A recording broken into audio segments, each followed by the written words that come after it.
Hey guys, Brisen here. Me profiling my Steelswarm deck for you guys. This deck's a lot of fun. It doesn't use an extra deck like my last couple deck profiles. Uh, Honestly, I've been enjoying building some decks where they're a little bit easier to play and you don't really need to worry about spending all the money on an expensive extra deck. So, without further ado, I hope you guys enjoy. To start out, we are playing 2 Steelswarm Gearstag. Most people play 3. I'm playing 2 because he's just a 1-for-1. But he's still good enough to where you're going to want to run 2. He's a 1 tribute summon if you use Steel Swarms, and his effect is you can send 1 card your opponent controls to the grave if you tribute him first. If you tribute a Steel Swarm for him, and then you gain 1,000, which is different because all the other ones you have to pay 1,000 to use life points, so he kind of helps you use their effects, and he's got the most attack in the deck because 2,600 is still pretty beefy. And the thing to remember is his effect sends a card, it doesn't destroy it, so it gets around some monster effects, which is super cool. Next card we run is 3 Steelswarm Moth. I am running 3 of this instead of the 3 Gear Stag just because it's a double removal. So you're going to plus off of it. When you summon it, you'll pay 1,000. You can turn 2 cards your opponent controls back to the hand. So what's nice is both these cards can target spells, traps, or monsters. But I'm just running 3 just of this one just because, you know, you're going to plus off of it instead of just going even or kind of neg one depending on how you do it. My last tribute summon is 1 Steelswarm Mantis, just so you can put extra damage on board. When you're trying to swarm board a little bit, you can pay 1,000 and he's a monster born. So, but I only run the 1 of him because of that. That's it for the tribute summons. On to the rest of the monsters. We play 3 Steelswarm Cell. If you don't control any monsters, you can special summon him, which is super cool. So he's like a Cyber Dragon. And then you can only use him to tribute summon for Steelswarm. Sorry guys, trying to think what I was trying to say. But it's still nice because all the tributes you play are Steelswarm. So yeah, it's just a free tribute. And then we play 3 Steelswarm Caller. One of the better ones. You can tribute him in the special summon level 4 lower Steelswarm from the deck when he's tributed.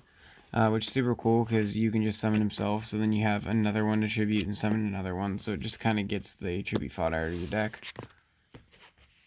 And the last monster I run is 1 Karikion. Super cool. If he's in, I want to make sure I get this right for you guys, because there's a few. Yeah, if he's in the graveyard, because he's sent there that turn, you can normal summon a swarm monster with 1 less tribute, which is kind of nice. You're really trying to tribute Steel Swarms though, so. But it's a way to summon your big guys. Then you can banish 1 in your graveyard to add 1 from your deck to your grave to your hand. So like you can recycle your tribute some monsters and add them back to hand, and then it gives you an extra normal summon. So what's cool about this card is, let's say you would like special summon a Cell and then normal summon the Karikion. You could banish them in the grave and add like a Gear Stack or a Moth back to hand, and then tribute that Cell for that monster, and start, you know, and then use their effect on the opponent, which is super good. I was running 2 for a little while. The only reason I have him at 1 now is because it's kind of just like a tech. It works well late game to kind of reuse your stuff, but he's not a Steel Swarm monster. It'd be better if these guys said like a Swarm on him, the tributes, but they say Steel Swarm, so he's really not viable to tribute for their effects. So that's why we're just playing the 1. That's it for the monsters. Guys, low monster count. But we'll go into the spells, and the traps make the deck really well. Really good. I play a 3 domain. So I splashed a Monarch engine in this because it is just a tribute summon based archetype, and it's made the deck a whole lot better. But this is why we don't play an extra deck. This card locks your opponent out of using their extra deck. If you don't have an extra deck and you control tribute summon monster, and then when a tribute summon monster battles, they gain 1,000. So it makes like your gear stack of 3,600, and your opponent can't get over your monsters with extra decks. So a lot of decks end up not being able to push anything out to get over your stuff, which is really good. 1 March of the Monarchs. Tribute summon monsters, can't be destroyed by card effects, and can't be targeted, which is really good. It just makes your guys even more powerful. There's still more ways to get around this card nowadays, so especially also because it doesn't really give you anything. If you don't have any tribute summon monsters on board, this card's dead in your hand, so we just play the 1, but it's nice to drop on your opponent. Late game, super good. And then 1 Pantheism. Sadly, because it's that 1, but you can discard a Monarch Spiller Trap and draw 2 cards, and if it's in the grave, you can banish it. Reveal 3 Monarch Spiller Traps from the deck, and your opponent adds 1 to your hand. So you also play the 1 March just to give you another card to search off this. And we play the 1 Terraforming just to search the domain, because it's like one of our win conditions. And then 3 Foolish Burial Goods to send Pantheism to grave to get its search effect. So it's like 4 copies of it, which is good. I don't run Cyclone or Breakthrough Skull on this. I was debating on doing that. You guys can tell what you think in the comments down below, because I was tight on space. But you can like tech in like Cyclone, so you can still get use off this card if you end up drawing into the Pantheism before you use this. Then for draw power, playing 3 Allure because all the monsters in the deck are dark. Just banish one of them in your hand. You draw 2, banish one of them in your hand. 3 Duality because this deck doesn't really special summon. Sorry guys. Besides Cell, so it only conflicts with 1 card, but it just helps the consistency of your deck. And then 3 Magic Planner. You can just send a continuous trap you control to grave and draw 2 cards. Which when we get into the traps, you'll see I run like 10 continuous trap cards, so it ends up working out for you. And it's a cheap card for drawing, because if you really want to make this deck better, or you could run a version, you know, that plays like Desires or other things. I think this is better because it doesn't banish stuff out of your deck. But on traps, we play 3 Infestation Infection.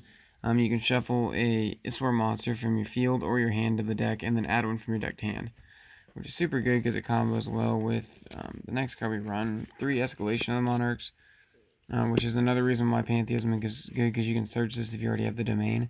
This lets you tribute someone your opponent's turn, which is really good, especially these cards together. So, let's say you have like a Caller that you tributed last turn, so you like, let's say you summon a Gear Stag, and then that special summons another Caller. And then on your opponent's turn, you flip these up, and you activate Infestation and shuffle the Gear Stag back into deck. Search like a Moth. Then you can, as soon as you do that, activate Escalation and tribute that other Caller you have for the Moth. Use its effect on your opponent's turn to bounce 2 cards, and then Caller will special summon another one for you to use on your turn. So it's kind of like a loop, and this card allows you to basically have like interruptions or hand traps. So like it allows you to use your Gear Stag and your Moth removal on your opponent's turn, which is super good, and it's searchable. Then we play 2 Phoenix Chain for protection, and it's a continuous trap for Magic Planner, which is good, and it can save your tribute fodder from being destroyed, and then you can sacrifice it the next turn. 2 Call the Haunted just to bring back like Caller or Cell for tribute fodder, any like of the Steelswarm monsters, so then you can shuffle it into the deck for infection and get something better, and then it'll still stay on board for Planner, which is nice. And the last card I run is 1 Metaverse, just to search the domain or activate it. But yeah guys, that was the deck profile of my Steelswarms for you, 40 cards. Hope you guys enjoy. There's probably people who have played this deck a lot longer than me, so if you guys have any comments or suggestions, please leave them down below. And I'll take it into consideration, maybe test it out, because I really enjoy this deck, and I'd like to make it better. I do want to let people know I did try 3 Gear Stag, even though I ended up opting to play 2. It's still decent. You can run 3 if you want, but this is how I've chosen to run the deck. So, like, comment, subscribe, and I'll see you next profile.